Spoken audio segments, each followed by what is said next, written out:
So, Charlie, what do you think the impact, why is it that the oil prices have gone negative? What caused it? And I guess people are just confused at how that could happen. So can you explain a little bit about that?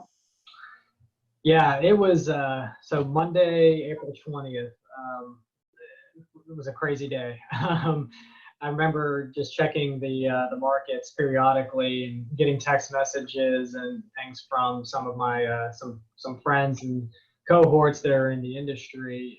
Just everybody being absolutely shocked that something like that could happen, and saying, "Oh, hey, oil's at $2, oil's at $1. Wait, oil went negative," and then continued to go all the way to negative. I think negative $40 or $45 at the low point, which is just doesn't make almost any sense, right? So the important thing to know about that is that that is a price based off of May contracts. So you have, as everybody knows probably at this point, you've had a combination for the oil and gas industry of a demand shock with, basically nobody's flying, nobody's driving, or at least clearly a much reduced amount of both of those aspects. And oil, the main thing a barrel of oil produces, more than 50% of it goes towards jet fuel, diesel, and gasoline. So those things being severely cut means that the price of oil is not going to be worth nearly as much because there's not as much demand. So you have this shock of the demand side, but then you also have basically a producing, or rather a production amount that hasn't really slowed down. And in fact, in some cases, like in Saudi Arabia and Russia, up until very, very recently, they actually were having a fight about who could produce more oil.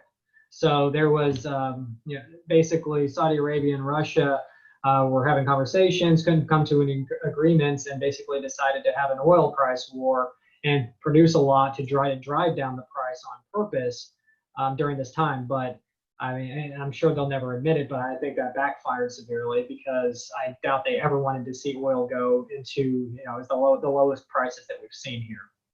So what happened is you have, so the demand going down sharply, and you had the supply actually increasing a little bit.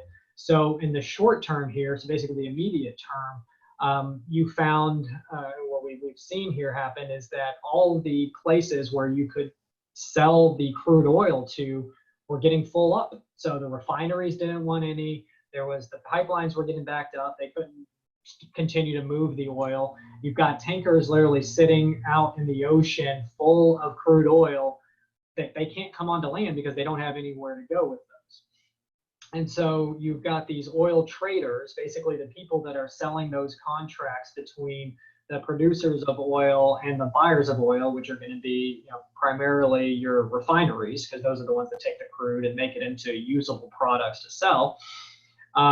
They found themselves, those oil traders found themselves in a situation where they literally had no contracts. So when something happens like that and you have nowhere to go with it, then you become you put in a very desperate situation where you literally will pay people to take it off of your hands. And that's what occurred. They got into these contracts because, I mean, storing oil is not free, right? You have to have some place, some means to be able to do that. And so you had a situation where they said, okay, I know, Mr. refiner or storage person, that you have the capability at least to take on a little bit of oil in the immediate term, and I'll pay you to do that. And that's what occurred.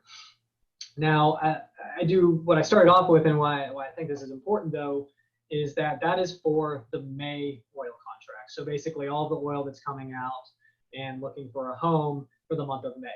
The June oil contracts, while still at lower prices than what anybody in the industry would like to see, those haven't gone negative, and neither have any, in the future from there. So what's considered oil futures, right? The price of oil at some point in the future, those are still positive. I haven't seen what the latest for the June numbers is right now, but those the last time I saw were closer to $20 a barrel. If you look at the Brent crude oil price, which is what a lot of the global economy looks at for oil prices, that's already rolled over to the June contracts, and that number is up around $20 a barrel right now. So not to say that that by any means is a good price, but it is at least something to say that, okay, oil is not anticipated to be at negative anytime, really from a long-term standpoint. And already it's rebounded as well in the last day or so. And I think today it was up around $14 a barrel. Again, still extremely low, still extremely uneconomic for most people to produce at. But just a crazy dynamic the way that it worked out. And it is going to take some time for the demand picture to improve enough and the supply picture to also decrease a little bit to get to any sense of normalcy, where that supply and demand is back in somewhat of a balance.